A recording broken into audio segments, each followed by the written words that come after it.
c'est pour dire que des bêtises.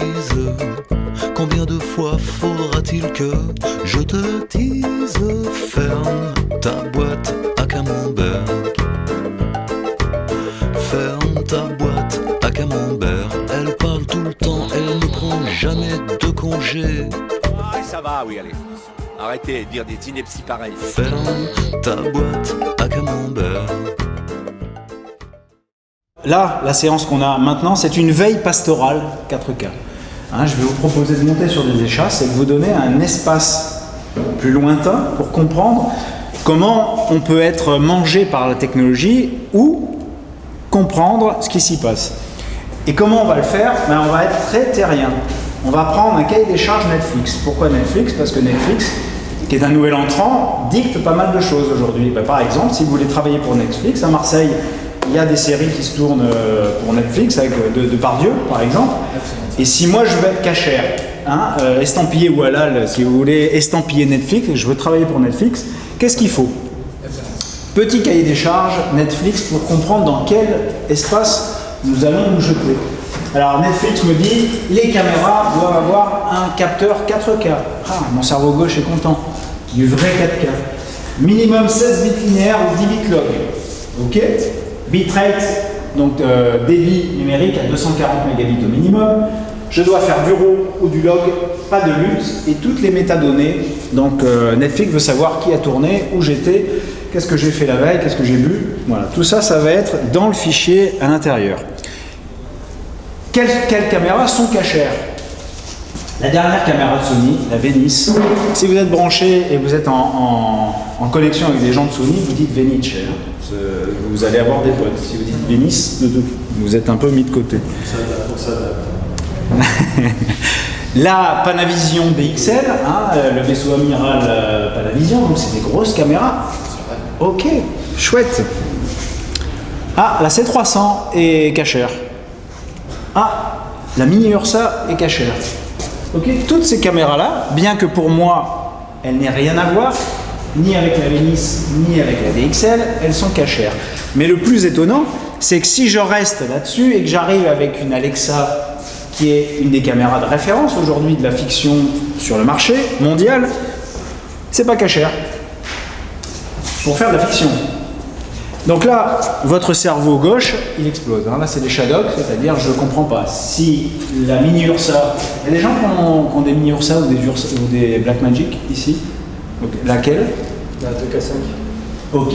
Donc ce qui est intéressant, c'est que pour moi, elles ne font pas du tout partie de la même sphère en termes qualitatifs, en termes de dynamique, en termes de niveau de bruit. Ces caméras-là, il y en a des cachères et des pas cachères. Alors, si je veux aller plus profondément dans l'esprit Netflix, je regarde un workflow, c'est-à-dire comment je fabrique tout un chemin de production pour distribuer les produits Netflix. Et ce qui m'intéresse, si je zoome là-dedans, c'est que le mot qui va ressortir le plus, c'est le mot HDR.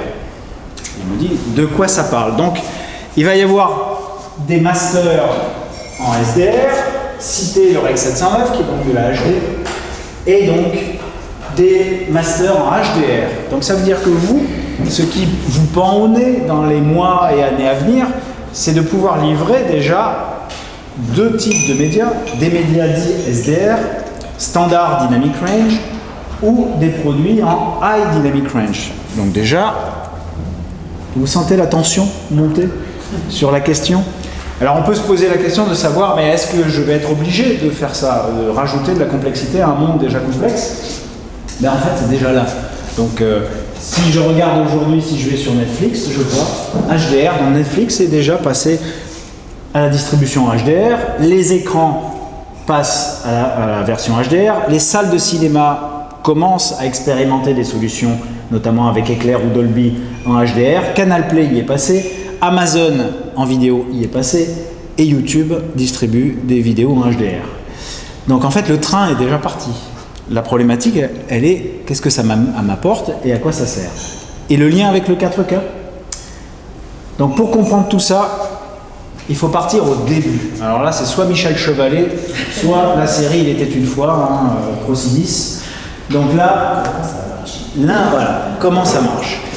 Alors, ce qui est important de comprendre, c'est qu'on va faire un parallèle avec l'ADN. C'est-à-dire, imaginez votre arrière-grand-père et votre arrière-grand-mère, et vous avez donc les enfants, les petits-enfants, les arrière-petits-enfants, donc petite enfance analogique, enfance numérique, heureuse, en tout cas j'espère pour vous, l'enfance numérique en SD était heureuse, c'était le DV par exemple, une adolescence numérique en haute définition, et puis aujourd'hui un jeune adulte qui se présente, qui arrive avec ses boutons d'acné, qui est l'ultra haute définition, et ça n'est pas possible, cet ADN-là, s'il n'y a pas un couple indissociable. Pourquoi un couple ?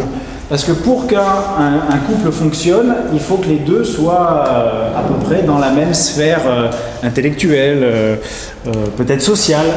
Donc, on va repartir sur la mythologie. Le couple d'origine, c'est Adam et Ève. Et puis, alors ça s'appelle le diagramme de l'œil. Si vous faites du SDI, c'est quelque chose que vous connaissez.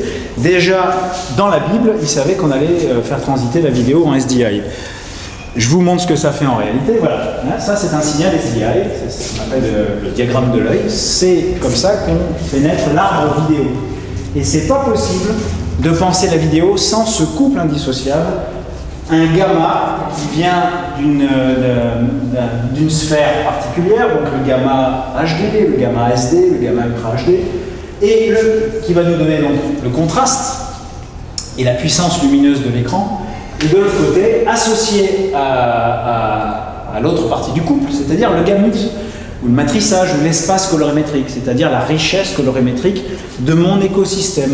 Donc le REC 709, quand je parle de la HD, en premier, je ne parle pas de définition, en fait, je parle d'un écosystème global qui intègre la définition, mais qui parle d'un couple indissociable. Le REC 709 en termes de gamma, le REC 709 en termes de gamut. Ça me donne du contraste et de la colorimétrie. Si je me trompe dans les deux, c'est-à-dire si je prends un autre gamut et un autre gamma, je vais avoir une image bizarre. C'est ce qui est arrivé, par exemple, il y a des gens qui travaillent pour Plus Belle la Vie, ici ? Non. C'est ce qui est arrivé avec une des plus belles caméras de chez Sony, qui est la F55. Ils se sont dit, on achète la meilleure caméra, ça va être génial, les images sont géniales. Manque de bol, le couple à l'intérieur, il tenait pas. Il y avait un problème de couple. C'est qu'ils utilisaient le S-Log3, qui est la courbe de gamma rêvée, dans le couple, c'est vraiment l'homme idéal, le gamma S-Log3 chez Sony. Par contre, mauvais mariage. Mariage, au lieu d'utiliser la femme qu'il lui faut, c'est-à-dire le S-Gamut de Sony en espace colorimétrique, ils avaient trouvé sur Mythic du REC 709. Donc ils ont marié du S-Log3 avec du REC 709. Mauvais couple, le couple a tenu 3 mois, ils ont fait des images pourries, jusqu'à se demander, mais en fait on a fait le choix de la mauvaise caméra. Non, c'est un problème de couple. Donc on va faire une thérapie de couple. C'est ce qu'on a fait. Et maintenant tout va bien. Si c'est le couple qui doit aller ensemble, ça veut dire que dans une caméra, je dois avoir exactement le même couple que l'écran. C'est le cas du REC 709. Quand vous achetez une caméra, vous avez un couple gamma REC 709, gamut REC 709, pour un écran REC 709 entièrement gamma et matrissage. Oui, mais qu'est-ce qui se passe si je ne veux pas aller vers cet écran-là? Parce que cet écran-là, aujourd'hui, le REC 709, est une carte qui me contraint et qui n'est pas le territoire de ce que moi je vois en termes de contraste et d'espace colorimétrique. Je n'ai pas la puissance lumineuse d'une scène comme celle-ci, avec un contre-jour, avec le soleil. Je n'ai pas la douceur et l'espace colorimétrique que je peux voir. Donc je vais avoir des images contrastées et saturées, mais cette carte-là, cette cartographie du réel n'est pas celle que moi je vois. Donc à un moment, on coupe le fil conducteur, le cordon ombilical entre la captation et la diffusion, et c'est pour ça qu'on fournit un autre couple, S-Log3, S-Gamut, qui est un autre couple beaucoup plus grand, et qui fera qui fera du REC 709 plus tard. Mais que se passe-t-il, en fait, quand on va changer et quand on va faire une transition vers un nouvel espace? Est-ce qu'on change le couple dans la caméra ou est-ce qu'on a un grand couple dans la caméra, un grand espace, un grand domaine, un grand paysage qu'on va adapter à chaque cible? Pour savoir ça, je vous fais un petit panel de tout ce qui existe aujourd'hui comme paysage. Alors le plus grand paysage, et vous allez voir, c'est un endroit vraiment de richesse, de douceur, de subtilité, c'est le RAW. Tout le monde parle du RAW. Tout à l'heure chez Netflix, La Mini Ursa fait du RAW, la F55, la Venice, la DXL font du RAW. Le RAW, c'est quelque chose d'idéal, hein, ça fait rêver. Donc c'est pour ça que je vous ai mis une image RAW, voilà, hein, c'est une image qui fait rêver. Vous voyez bien que le RAW, en fait, c'est pas une image qui fait rêver, c'est un potentiel. C'est un potentiel qui a besoin des maths, qui a besoin de puissance pour devenir quelque chose. Donc c'est un potentiel en devenir, c'est une marge en définition, c'est une marge en contraste, c'est une marge en espace colorimétrique. Et tout ça fait que c'est un potentiel. Et on comprend mieux tout à l'heure la problématique des caméras. Comment d'une caméra qui a 18 millions de pixels, je peux faire du 4K, du 6K, du 8K. Parce que du potentiel de la caméra, si la caméra est intelligemment gérée, je peux extraire du jus de plus en plus fin grâce aux mathématiques. Donc ça c'est le RAW. La problématique du RAW, c'est que c'est lourd, ça demande de la puissance et que ça coûte cher. Donc on va décliner pour les pauvres du RAW moins cher. Donc on fait ça n'a rien à voir avec la biologie, mais on fait ce qu'on appelle du RAW log. Donc c'est du RAW, mais on y applique une courbe log. Pourquoi? Parce que ça me permet de passer de 16 bits, 65 000 nuances, à 10 bits, ou 12 bits, ou 14 bits. Mais en général, c'est 10 ou 12 bits. Ce RAW log, il est intéressant parce que du coup, comme l'image va être répartie différemment en termes de nuances, je peux le stocker sur moins de nuances. C'est économique, c'est toujours du RAW, mais du RAW moins cher. Mais ça pèse encore un certain poids, 12 bits par exemple. Et puis ça demande de la puissance de calcul. Donc on vous offre une autre solution pour avoir ce potentiel. On fabrique du log. Voilà une belle image log. Donc qu'est-ce que c'est que le log? Comme ma problématique c'est ne pas brûler les hautes lumières, ne pas enterrer les basses lumières, qu'est-ce que je fais? Je décontraste. Pareil pour la saturation, je désature. Je ramène tout dans un espace qu'il faudra ensuite resaturer, recontraster en fonction de la cible. Donc ça c'est du log. Quel intérêt le log? C'est que c'est le même poids que l'image finale, par exemple le Rec 709. Ça tient les deux tiennent dans du ProRes, les deux tiennent dans du XAVC. Les deux peuvent tenir aussi dans des formats plus compressés comme le H264 ou le H265. Donc c'est le même poids, le même prix. Par contre ici, je dois l'étalonner, je ne peux pas le diffuser tel quel. Donc ça c'est mon paysage.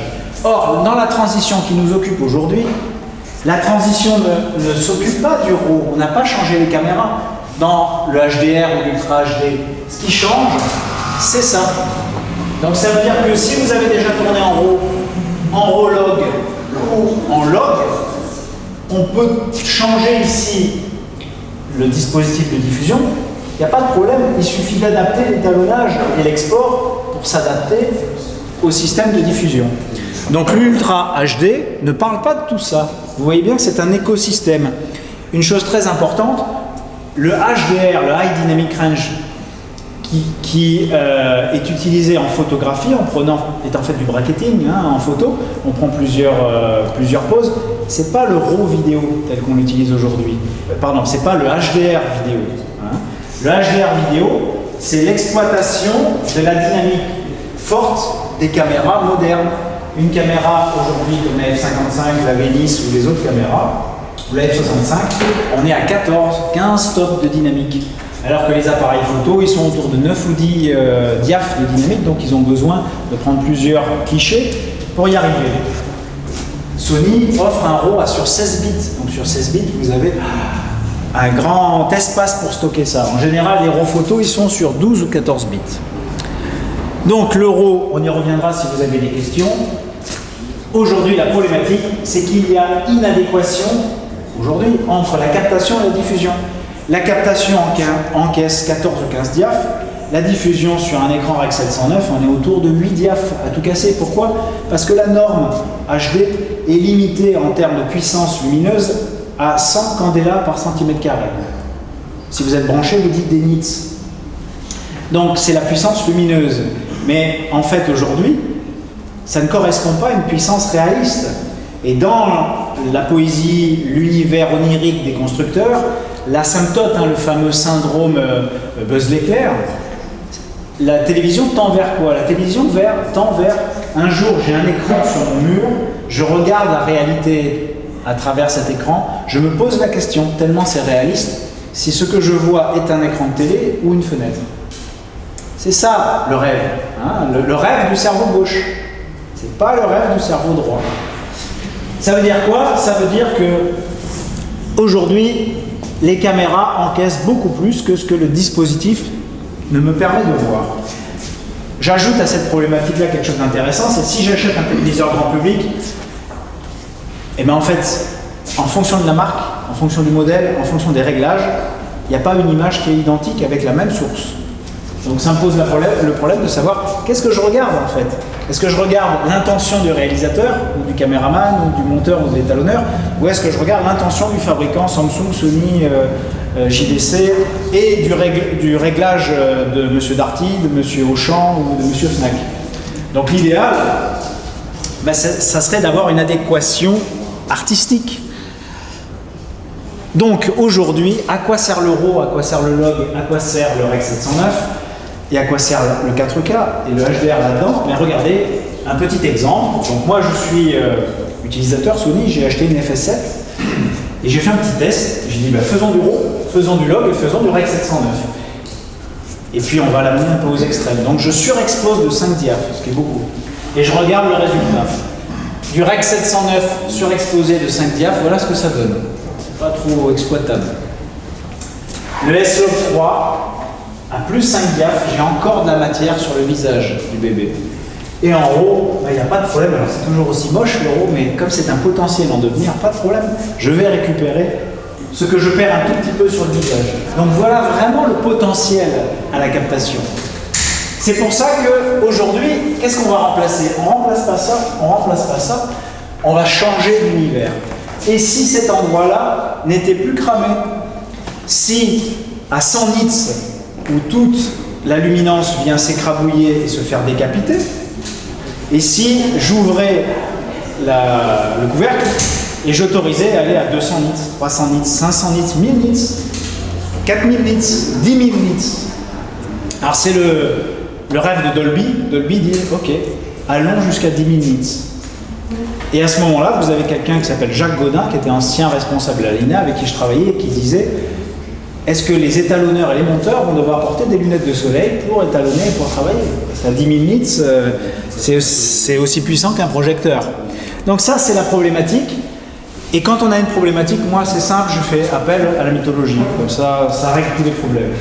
Donc tout ça pour dire quoi? Ben, notre rêve et la transition nous amène vers quelque chose qui serait une perspective à plus long terme. Alors si je rêvais de perspective, ben, je vais chercher le dieu du blanc, hein, le dieu de la lumière, le plus puissant, mais qui n'est pas terrien, qui n'est pas concret. Ben, c'est le dieu éther. Alors il va falloir redescendre sur Terre. Donc c'est quoi les dieux, les demi-dieux ancrés, matériels? Ben, les demi-dieux sur Terre, c'est Néméré, le blanc concret, Thémis, l'équilibre, Nux, le noir concret. Alors s'il y a du noir concret, forcément il y a un dieu pour le noir pas concret, le noir absolu, total. J'éteins tout, même les étoiles, j'éteins le soleil, rien. Donc du coup, si je réfléchis en termes, dans les mêmes termes, c'est-à-dire je veux améliorer mon système, eh bien qu'est-ce que je vais améliorer? Mon système de diffusion d'aujourd'hui, je vais tendre vers Erebos pour le noir, c'est-à-dire le noir absolu, et je vais tendre vers Éther, le blanc absolu.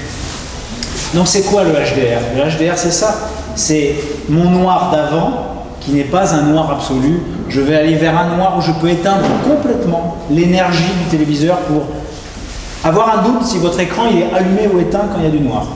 Moi, c'est ce que je fais avec mon écran. J'ai un écran OLED HDR. Quand je l'allume, 10 secondes après, je le rééteins. Pourquoi? Parce que quand je l'ai allumé, en fait, je ne vois pas qu'il est allumé. Moi, je me dis, en fait, ça n'a pas marché, donc je rappuie et en fait, je viens de l'éteindre. Le noir est tellement dense que je ne sais pas s'il est allumé ou éteint. Si je reviens à la génération d'avant, ben, je l'allume tout, j'ai une espèce de grille qui apparaît. Ok, mon écran est allumé, je suis content. Mais ce noir-là n'est pas le noir qui me remplit vers Erebos. Pareil pour le blanc, vous avez vu tout à l'heure l'image cramée. Est-ce que la brillance et toutes les hautes lumières peuvent rentrer dans un système?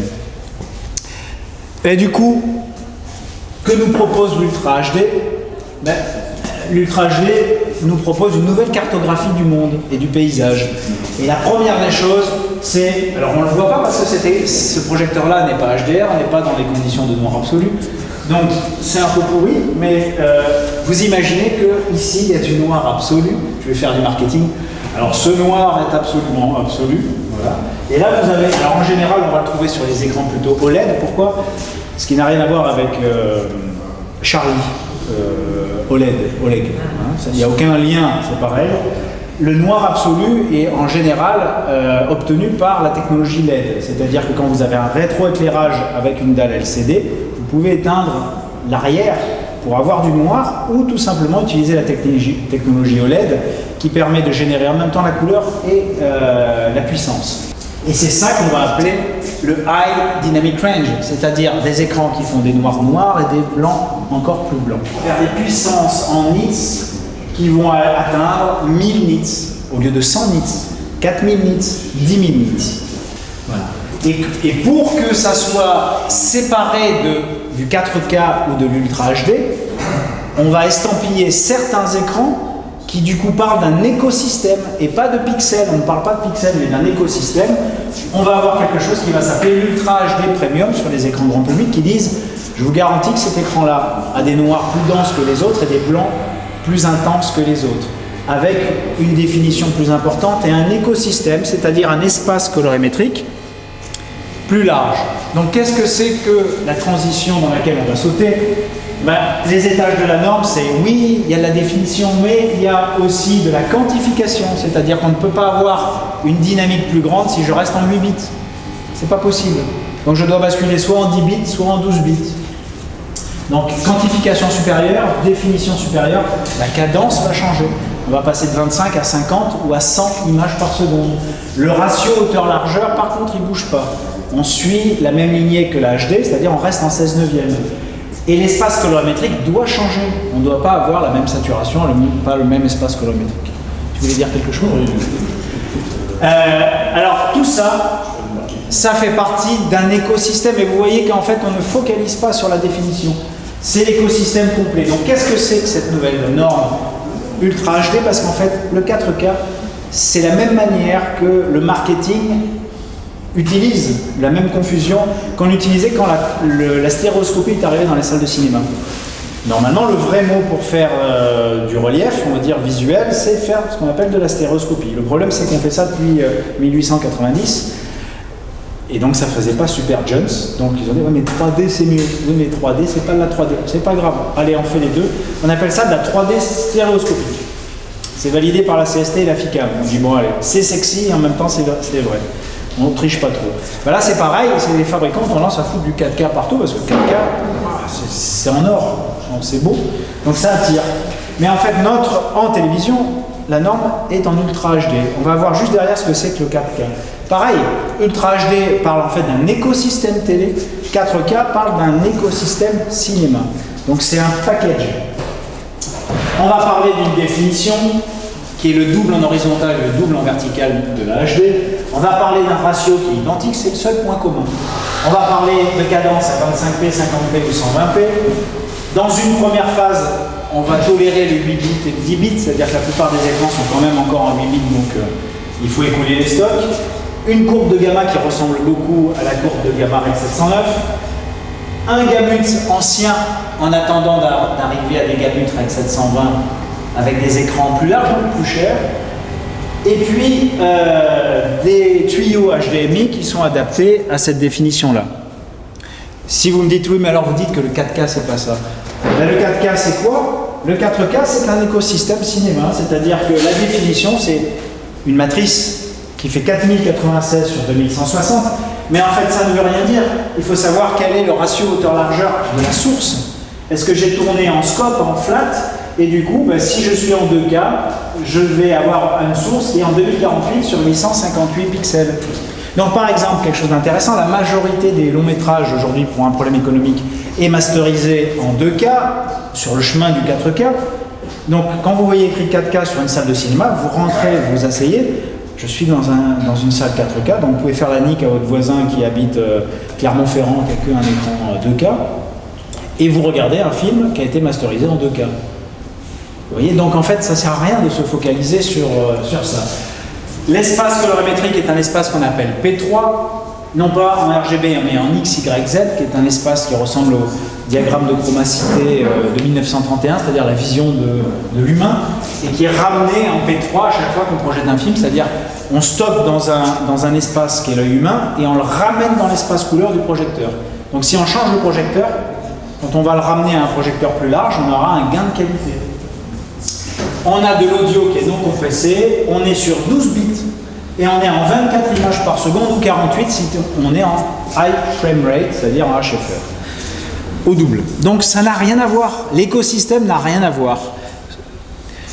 On va rajouter sur l'Ultra HD une nouvelle version de la norme. Pourquoi? Parce que comme la définition n'est pas le paramètre central, mais par contre que le contraste et la colorimétrie sont des paramètres plus importants, on va rajouter au REC 2020 une norme qui s'appelle le REC 2100 qui rajoute du HDR sur 10 ou 12 bits. Ça va dépendre si vous avez les moyens ou pas, du 10 bits ou du 12 bits. Et puis on va rajouter deux courbes de gamma. Vous vous rappelez le couple, hein? C'est un couple, une histoire de couple, les normes. Donc il faut un couple qui va bien. Eh bien, j'ai une mauvaise nouvelle. Changement de tradition. C'est un couple à 3. L'ultra haute définition, et notamment le REC 2100. Pourquoi c'est un couple à 3? Il y a deux hommes et une femme. Il y a deux courbes de gamma qui sont proposées et vous choisissez celle que vous voulez. Alors soit vous êtes digne, soit vous n'êtes pas digne. Quand vous êtes digne, vous dites, c'est la première courbe de gamma, ça s'appelle SMPTE ST 2084. Ça vous permet d'avoir des amis côté cerveau gauche. Et si vous êtes plus terre à terre, cerveau droit, vous dites c'est la courbe de gamma PQ. C'est pas très digne, PQ, mais c'est pas grave. Le P, c'est perceptual, c'est plutôt adapté en fait à la perception de l'œil humain. Avec des références de pic à 10 000 bits et des moyennes à 4 000 bits. Et une alternative, un ARIB STDB67, ça c'est pareil, c'est cerveau gauche, ou un petit nom un peu plus artistique, l'hybride log gamma, HLG. On va voir pourquoi on a deux courbes de gamma possibles dans la norme. Et dans son couple, on a l'espace colorimétrique qui s'appelle le REC 2020, donc un espace plus large. Donc couple à 3, deux courbes de gamma en option et un espace colorimétrique. Par contre, pour arriver à faire tenir un nouvel espace colorimétrique, de nouvelles courbes de gamma et du 10 bits ou du 12 bits, ça passe pas dans les tuyaux d'avant. Donc il faut changer de HDMI. Donc si votre écran n'est pas en HDMI 2.0A ou B, tout ça, ça n'est pas reconnu par l'écran. Donc il faut cette norme-là de tuyau pour que l'écran comprenne ce qui se passe. Pourquoi? Parce que vous allez le voir, la norme, pour arriver à faire passer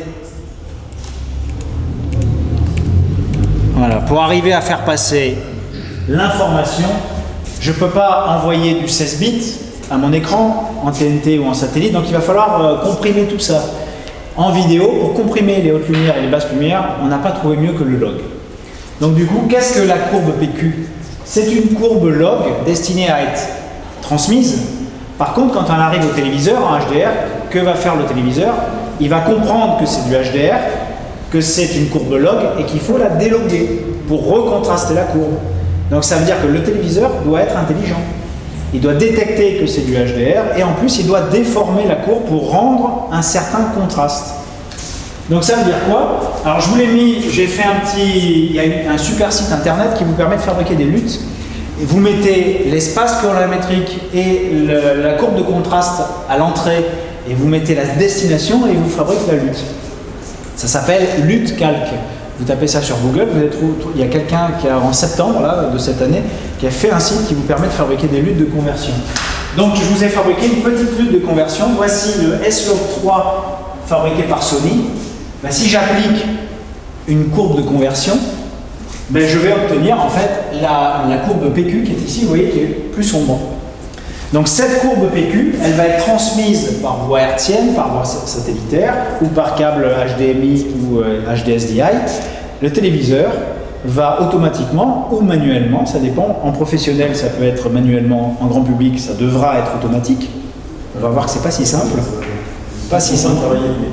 Hein? Ils sont en train de travailler là-dedans, les méthodes. Voilà. Donc je vais vous parler tout à l'heure de mon expérience en fait, justement sur le HDR, puisque la problématique c'est qu'aujourd'hui, on va avoir deux sources pour ce HDR. Donc là, j'ai acheté une petite clé Chromecast de chez Google, qui est la version HDR. Et ça, c'est un Blu-ray 4K. Alors vous voyez, il faudrait l'effacer. Ultra HD. Ultra HD en HDR. Il est en Premium Ultra HD, donc en HDR.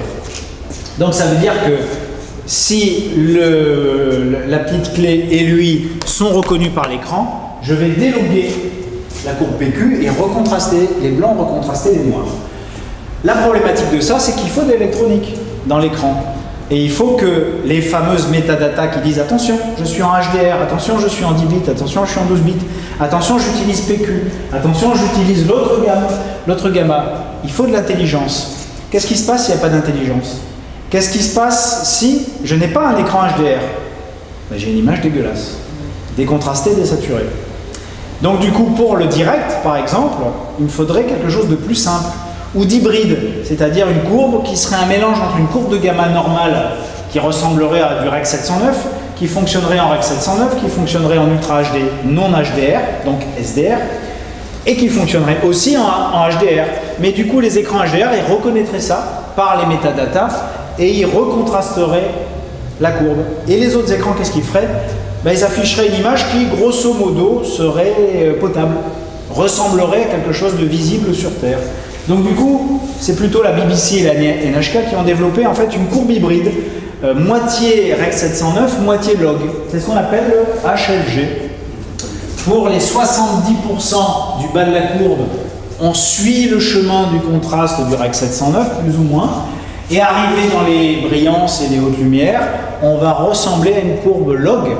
Donc ça veut dire que dans les hautes lumières, on sera un peu moins contrasté sur un écran SDR, mais que l'écran HDR, lui, il va pouvoir moduler ça sur le surplus de nits de candela par centimètre carré, donc vous offrir une brillance et une puissance supérieure. Vous avez par exemple l'exemple de l'écran qui est derrière là-bas, vous voyez les ours blancs. Hier, toute la journée, par exemple, cet écran-là n'était pas réglé sur la dynamique en fait, des images, et donc on avait une image regardable, mais pas extraordinaire. Et là, du coup, avec les réglages qui ont été faits ce matin, vous avez une image qui a beaucoup plus de peps, avec des noirs plus denses et puis une brillance plus importante. Mais le problème aujourd'hui, justement, c'est qu'on n'a pas la maîtrise de l'écran final, de nos utilisateurs. Et c'est pour ça que le HLG est intéressant. Mais alors, on n'a pas la maîtrise, sauf que, vous allez le voir, si je fabrique un Blu-ray et que je mets les bonnes métadatas là-dedans. Si un client vous dit je veux faire un Blu-ray Ultra HD, en HDR, je ne sais pas. Après, il y a d'autres moyens, vous allez voir, il y a plein de choses. En fait, les métadatas qui sont là-dedans, avec la sortie sur le bon Blu-ray en HDMI 2.0, avec l'écran OLED, avec le HDMI 2.0, eh bien, le Blu-ray et l'écran vont discuter. Ils vont dire ok, t'es compatible, t'as le droit. Il y a les droits. Ok, je t'envoie, attention, c'est du HDR. C'est du PQ. Ok, j'ai compris. Et à ce moment-là, votre écran dit HDR. Et ch'toum, vous avez une image avec beaucoup plus de nuances dans les noirs, un noir absolu, un blanc beaucoup plus haut et des blancs nuancés. Donc là, je maîtrise. Mais par contre, si je donne un fichier ProRes ou H265 ou H264 et je dis c'est du HDR, je vais sur un écran grand public, je mets sur lecture, j'ai une image dégueulasse. Donc il va falloir dans les mois à venir en fait trouver des solutions pour qu'effectivement il y ait une cohérence entre la captation, l'étalonnage et l'étalonnage par cible. C'est-à-dire que je vais faire un étalonnage pour des écrans SDR. Je vais faire un étalonnage pour des écrans HDR. Et je vais faire autant d'étalonnage que de cibles, en fait. Mais c'est ce qu'on devrait faire aujourd'hui pour le cinéma, les Blu-ray, les DVD et la télé, c'est ce qu'on ne fait pas toujours. Si vous, votre cible, c'est des écrans de téléphone, il faudra étalonner sur l'écran. Mais si votre cible, c'est un téléviseur, il faudra avoir un téléviseur. En fait, un étalonnage par cible. Alors, non, pas tant que ça. Parce que justement, on va en parler. C'est que en fonction de là où vous êtes, c'est-à-dire si je regarde, combien de personnes sont abonnées à Netflix, juste pour voir? 0. C'est magnifique, je regarde quand même. D'accord. Voilà, j'imagine que la plupart d'entre vous avez déjà vu des vidéos sur YouTube. Chez moi, j'ai au moins 5 dispositifs connectés à Netflix. Eh bien, j'ai une application Netflix sur mon écran OLED HDR. J'ai une application Netflix sur mon Blu-ray. J'ai une application Netflix sur mon téléphone et sur mes autres téléviseurs. En fonction de l'appli sur laquelle je suis, je n'ai pas accès aux mêmes sources. C'est-à-dire qu'en fait, sur mon écran HDR, j'ai accès aux fichiers HDR. Sur mon ordinateur, je n'ai pas accès aux fichiers HDR. Donc en fait, c'est les fameux métadatas, c'est-à-dire en fait... La façon dont vous vous connectez vous emmène... Voilà, donc tout ça en fait, vous êtes hyper connecté et hyper fliqué. Donc ils savent quel est le système d'exploitation, où vous êtes, qui regarde. Moi, ils me demandent si c'est mon fils 1, mon fils 2, ma femme ou moi qui regarde la télé, Netflix. Ils vous demandent qui est là. Donc en fait, vous voyez, en fait, si on recoupe ce qu'ils savent de Google, ce qu'ils savent de votre appareil, ce qu'ils savent de votre utilisation, on peut savoir à qui on va donner quelle image. Donc c'est pas si simple que ça. Et aujourd'hui, je vous donne un exemple. Pour l'instant, alors c'est très compliqué d'en avoir beaucoup, hein, des comme ça, parce qu'il n'y en a pas énormément. Par contre, ça, c'est vendu comme étant HDR et Ultra HD. Ben, ça fait 10 jours que je l'ai. J'ai toujours pas réussi à avoir une image HDR avec ce truc-là. Donc c'est pour vous dire en fait que la norme Ultra HD, HDR, nous sommes dans les 2-3 glorieuses, c'est-à-dire c'est un no man's land en construction et c'est nous qui allons explorer cet endroit-là. Donc, mais pour un réel gain qualitatif. Mais la première chose qu'il faut faire, c'est déjà, regardez, je le fais manuellement, on enlève 4K et on met Ultra HD. Comme ça, voilà, on ne fait pas que du marketing. Et aujourd'hui, en fait, si je vous fais un petit panel, on va trouver quoi où. Alors, si vous regardez dans le futur, parce que pour l'instant, c'est compliqué de regarder un programme en direct en HDR, c'est pas possible pour l'instant. Mais on se voit dans 6 mois, on se voit dans 1 an, on se voit dans 2 ans. Ça sera possible de regarder les Jeux Olympiques, de regarder Roland Garros, de regarder n'importe quoi en HDR. Si c'est capté en HDR, si c'est diffusé en HDR, si votre écran est HDR. Et pour ça, les constructeurs vont plutôt utiliser l'hybride log gamma. Pourquoi? Parce que un seul tuyau, et je vais pouvoir diffuser, attaquer des écrans SDR et HDR en même temps, avec très peu de traitement entre les deux. C'est un problème de diffuseur. Oui, mais c'est BBC et NHK qui est au cœur de ça, donc c'est de la diffusion. Comment je peux être facilement en direct avec quelque chose qui soit compatible avec la technologie d'aujourd'hui? C'est la tendance, la norme REC 2020. Alors, tous, c'est la norme REC 2020, ce sont des options. C'est-à-dire, par exemple, quand vous achetez un téléviseur, il y a un truc marrant, c'est quand j'ai acheté mon écran HDR, j'ai fait 4 magasins. Et je suis allé voir le vendeur, je lui ai dit bonjour monsieur Darty, je voudrais un téléviseur qui est compatible HLG, HDR10 et Dolby Vision. Il m'a dit merci, au revoir. Voilà, donc je change de magasin. Voilà, donc j'ai fait 4 magasins et quelqu'un m'a dit attendez, je le mets en mode démo. Il a mis le téléviseur en mode, tous les téléviseurs en mode démo, il m'a filé la télécommande. Je les ai tous mis en mode démo et j'ai attendu de voir la totalité de la démo parce que sur internet c'était pas écrit non plus. Et puis au bout, il y a le logo Dolby Vision qui s'est affiché, HDR. J'ai dit ok, j'achète celui-là. Parce que personne n'était capable de me dire s'ils étaient compatibles. Donc vous voyez jusqu'où ça va. Donc le HLG c'est plutôt du broadcasting et c'est les tuyaux qui vont utiliser beaucoup ça pour la télévision. Ensuite, si vous achetez un Blu-ray aujourd'hui, un Blu-ray Ultra HD HDR, vous allez tomber sur la norme HDR10. Pourquoi le 10? Parce que c'est du 10 bits. C'est l'équilibre entre qualité et poids et tuyaux. Sur un Blu-ray, on ne peut pas pousser les murs. Et de l'Ultra HD, ça demanderait 20 mégabits, 40 mégabits, 100 mégabits. Aujourd'hui, par exemple, The Revenant, c'est un peu le top des films. Ce film-là, en termes de noir, en termes de nuances et en termes de brillance, il est exceptionnel. Sauf que, on voit la compression. Pourquoi? Parce que ça prend du poids, tout ça, du 10 bits, de l'Ultra HD, en fonction de la cadence. Donc aujourd'hui, la problématique, c'est le tuyau. Comment je fais passer de la qualité dans un tuyau tout petit? D'ailleurs, les diffuseurs, dès qu'on va basculer en Ultra HD, ils vont avoir le choix entre tuer beaucoup de canaux HD et mettre un seul canal en Ultra HD, ou en tuer quasiment pas et faire passer de l'Ultra HD où on faisait passer avant de l'HD. Il y a quelque chose comme ça. Donc ce que vous allez avoir, c'est du 8 bits avec peut-être un tiers ou 2 tiers de plus de pixels. Et puis... Ça colle pas, 8 bits là. Hein? Ça colle pas, justement. Il voudrait bien. Ben, c'est-à-dire qu'aujourd'hui, la plupart des écrans grand public, ils sont en 8 bits. Et au niveau de la résolution, Oui, oui. et au niveau du format d'entrée pour pouvoir travailler la courbe, Ben, ouais. avec ce soit Ben, on va voir ce qu'ils font. Parce que ça, c'est en cours, en fait. Donc, ça sera c'est dans les mains des diffuseurs. Et puis, on va dire la VOD Premium, aujourd'hui, si vous regardez Netflix, la courbe utilisée, en fait, c'est du Dolby Vision. Donc, quand moi, je suis sur mon écran OLED, je regarde Netflix, je me connecte tout de suite. Il me met Dolby Vision et j'ai l'image en Dolby Vision. Le truc est intéressant. Je ne peux pas vous le montrer là parce qu'il faudrait amener du matériel grand public. Quelque chose de très intéressant. Chez moi, j'ai 4 écrans Ultra HD pour bidouiller avec les caméras. J'ai une FS7, il faut que je la branche, il faut que je voie pixel par pixel. J'ai un écran OLED.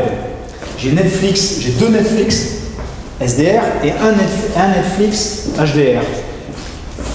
Quand j'allume l'OLED HDR et que je regarde Netflix, j'ai un débit de 4 mégabits par seconde sur Internet. C'est-à-dire 4 mégabits par seconde, c'est quasiment même pas de la haute définition pour Netflix. C'est d'ailleurs la moyenne chez Netflix, j'ai regardé, les moyennes Netflix, c'est 4,3 mégabits par seconde avec tous les clients Netflix. Donc c'est pas énorme.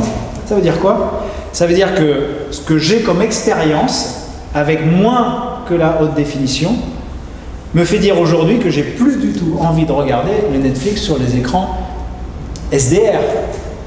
Alors que cet écran a été vendu comme un écran 4K, Ultra HD.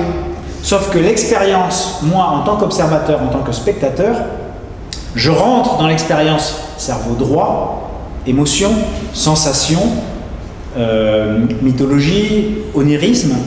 Je rentre par les noirs, par la nuance dans les basses lumières, par les nuances dans les hautes lumières, par la puissance lumineuse, et par quelque chose qui n'est pas du cas.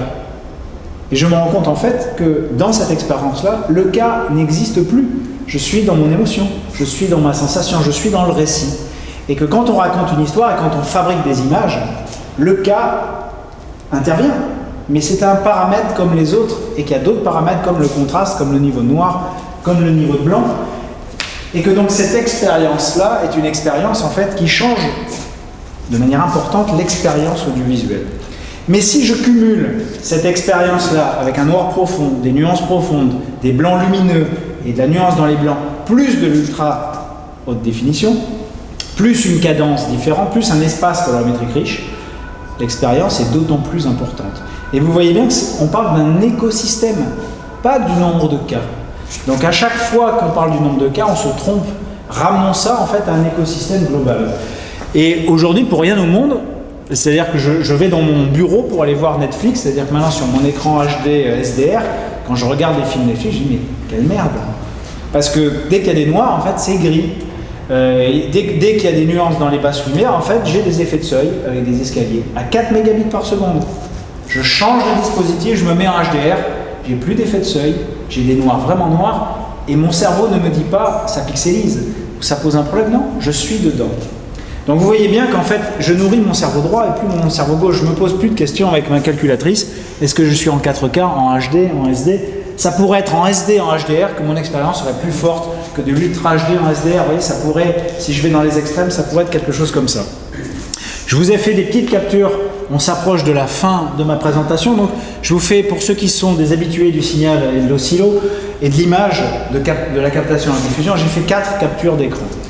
Capture d'écran d'un test, peut-être vous avez déjà vu les tests que je fais sur les caméras, il y a toujours un de mes fils qui est à l'écran, avec un contre-jour et des transparences. Ça, c'est l'image, le Graal, Sony, c'est du S-Log 3 S-Gamma.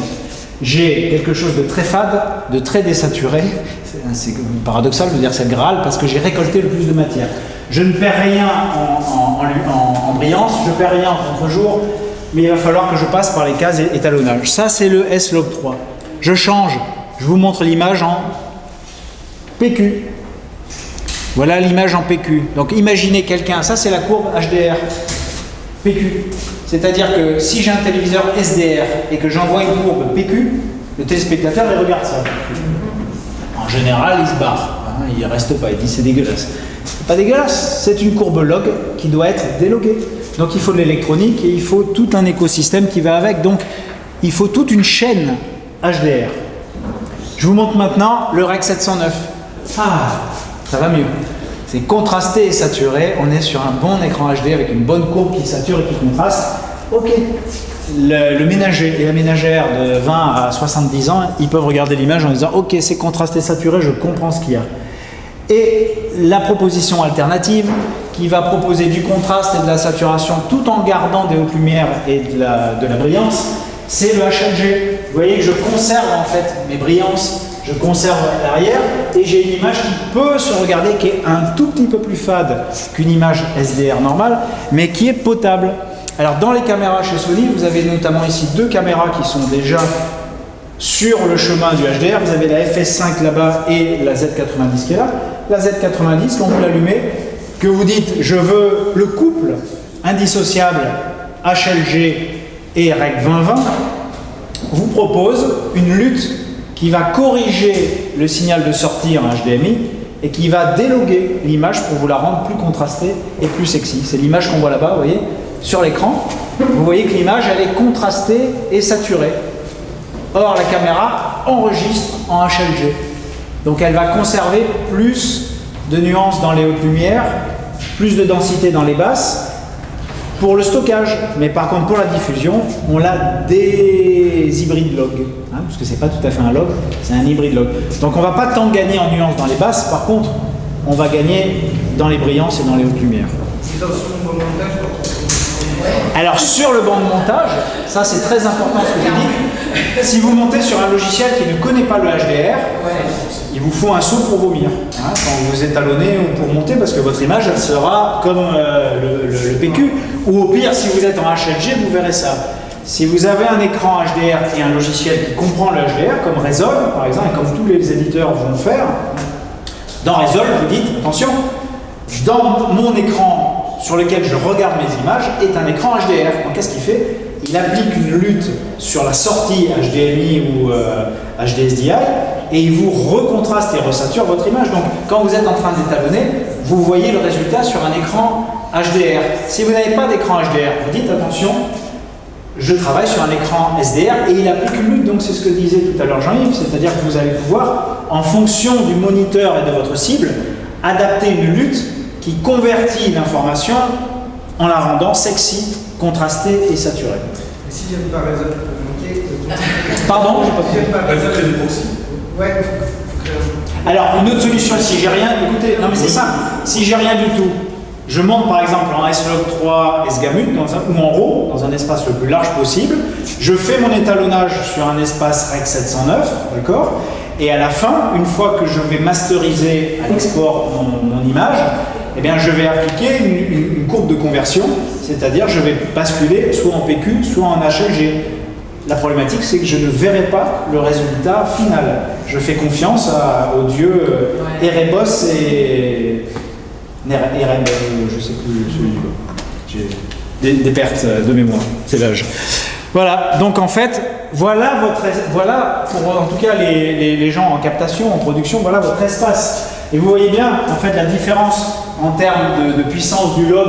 Vous voyez bien que le Rec 709 a tendance à cramer les blancs et à descendre très bas dans les noirs, et que le HLG, vous voyez, vous ramène de l'information dans les hautes lumières. Vous voyez, c'est surtout ça, en fait, ici, à cet endroit-là, que le HLG agit, alors que le PQ va travailler dans les basses et dans les hautes. Donc du coup, au final, on se retrouve avec une espèce de panel des potentiels comme ça, des petites caméras comme la Z90 qui intègrent déjà à l'origine le HDR. Qu'est-ce qu'elles vont avoir? La courbe HLG, le Rec 2020 avec une lutte sur la sortie pour pouvoir remettre sexy l'image tout en enregistrant en HLG, c'est-à-dire en vous préservant les hautes lumières. C'est très intéressant parce que du coup ça fait passer les petites caméras dans un autre espace. J'ai souvent pester contre Sony parce que par exemple la Z150 qui était la première caméra semi-pro en 4K n'avait pas des courbes évoluées comme le S-Log 3. À partir du moment où on commence à avoir des caméras avec des hybrides log gamma à l'intérieur, c'est comme si vous aviez une caméra qui devenait grande et qui vous offrait une capacité en termes de dynamique à l'échelle ou à la hauteur des écrans qu'on va avoir aujourd'hui. Donc c'est vraiment une plus-value très intéressante. Par contre, quand vous allez enregistrer en HLG, parce qu'avec du matériel semi-pro, s'il n'y a pas beaucoup d'étalonnage ou pas d'étalonnage pas d'étalonnage du tout, ben, en fait, votre intérêt, c'est pas d'avoir une image complètement désaturée, décontrastée. Donc ça va être soit du Rec 709, soit des hyper gamma, soit du HLG. Si par contre, dès qu'on bascule à la FS5 ou FS7 ou F5, F55 Venice et les autres, le HDR n'a pas d'intérêt à la captation. Le HDR va intervenir dans le workflow, au moment où vous allez monitorer et exporter. Donc là, d'un point de vue philosophique, il y a beaucoup plus d'intérêt à capter en RAW ou en S-Log3, S-Gamut, à travailler tout son workflow dans l'espace le plus large possible en termes de nuances de contraste et de nuances colorimétriques, et à la fin, d'exporter en PQ ou en HLG en fonction de votre cible. En gros, le HDR va devenir une cible comme les autres cibles, comme si on ciblait du P3 DCI pour les salles de cinéma, du sRGB par exemple pour Internet, du Rec 709 pour la vidéo ou du Rec 2020 pour l'Ultra HD. Donc on va avoir du coup une cible de plus. Hein, ça rajoute une flèche à notre arc. Et on peut la moduler sur le matériel avec post-production, soit en S-Log 3, soit en RAW, ou XOCL qui est le RAW natif de Sony qui divise par 4 le RAW d'avant. Eh bien, vous avez la possibilité d'avoir suffisamment de matière, plus de matière pour aller vers le HDR, puisque ces caméras-là sont déjà des caméras avec un potentiel HDR. Mais ça veut dire aussi que si vous avez tourné depuis 5 ans, ou 3 ans, ou 2 ans avec ces caméras-là, soit en RAW, soit en log, vous pouvez aujourd'hui fabriquer du HDR à partir de ces sources-là, puisque vous avez suffisamment de matière pour aller vers des cibles HDR.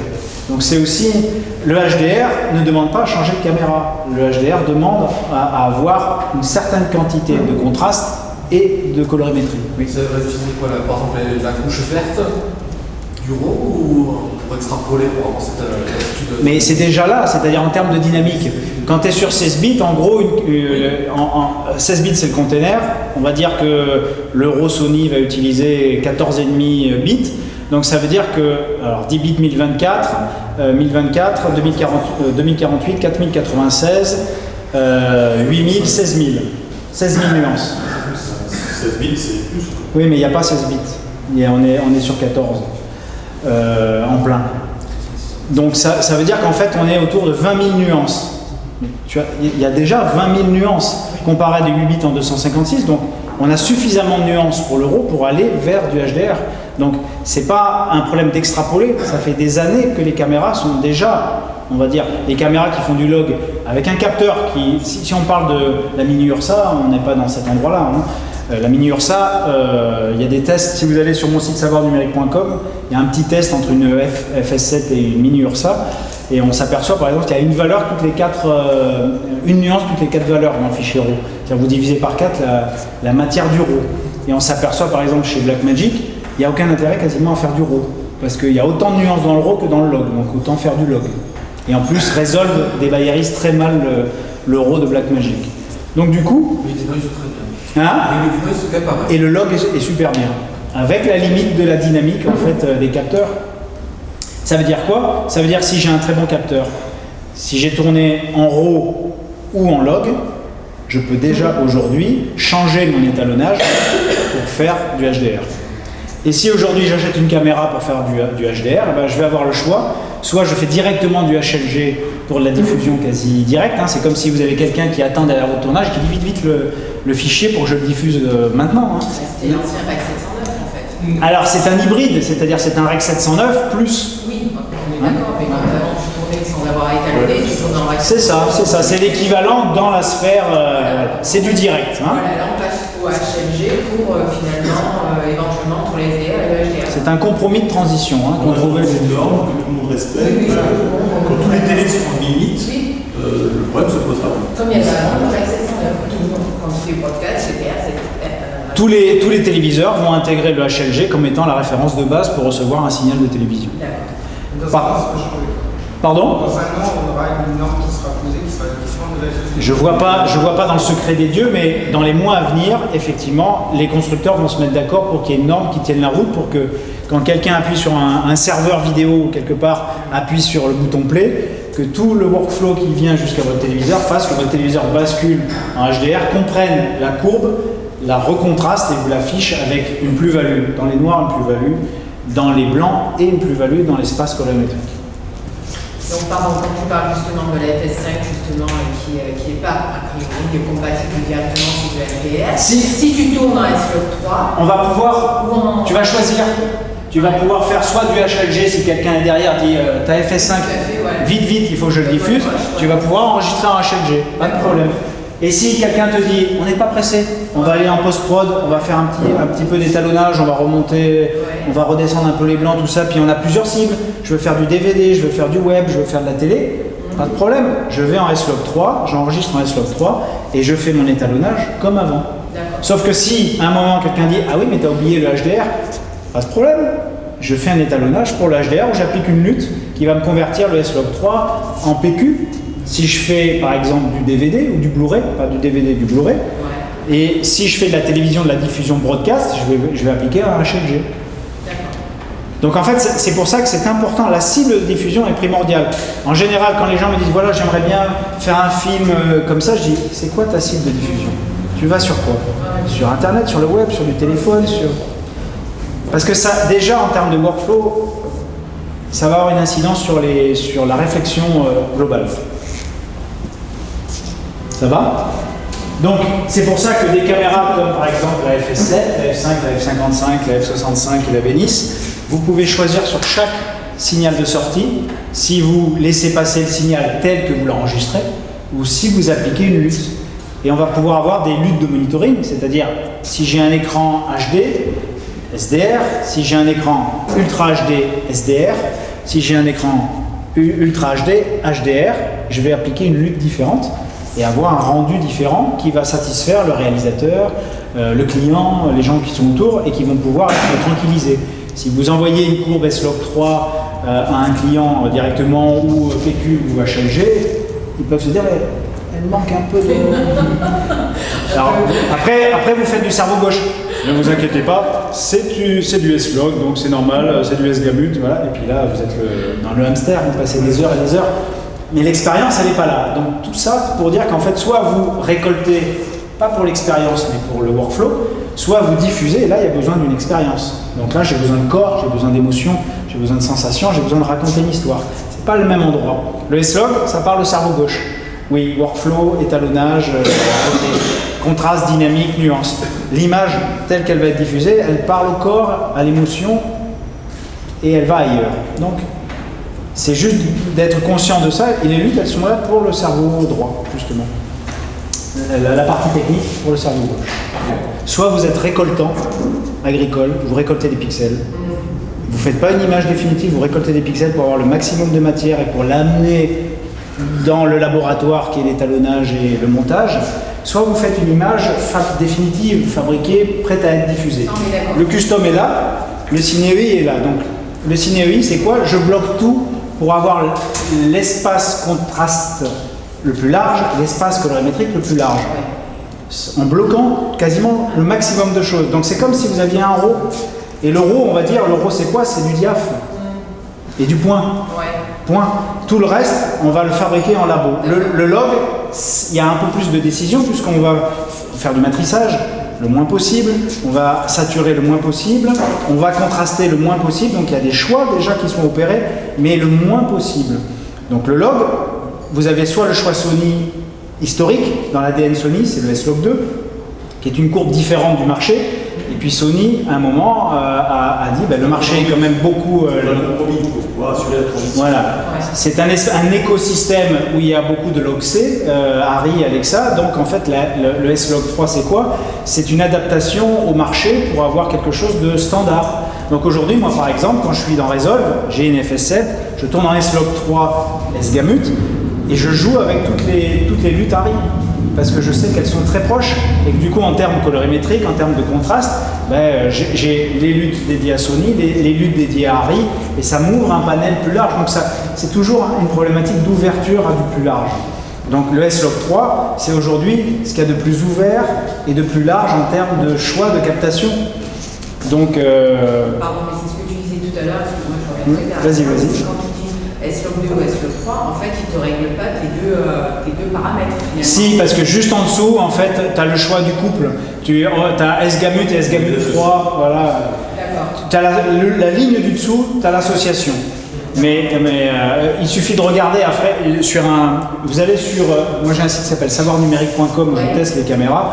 J'ai fait des posters pour la série F de Sony que j'ai donné aussi à Plus Belle la Vie. Vous voyez un endroit où vous voyez en fait toutes les courbes de gamma de la FS7 et de la série F et tous les espaces colorimétriques. Vous ne vous posez pas de questions, vous prenez le plus large. Donc le plus large en fait c'est S-Log3, S-Gamut. Point final. Après, tout le reste, vous allez vous compliquer la vie parce que chez les constructeurs, parfois, ils en donnent soit beaucoup, soit pas assez.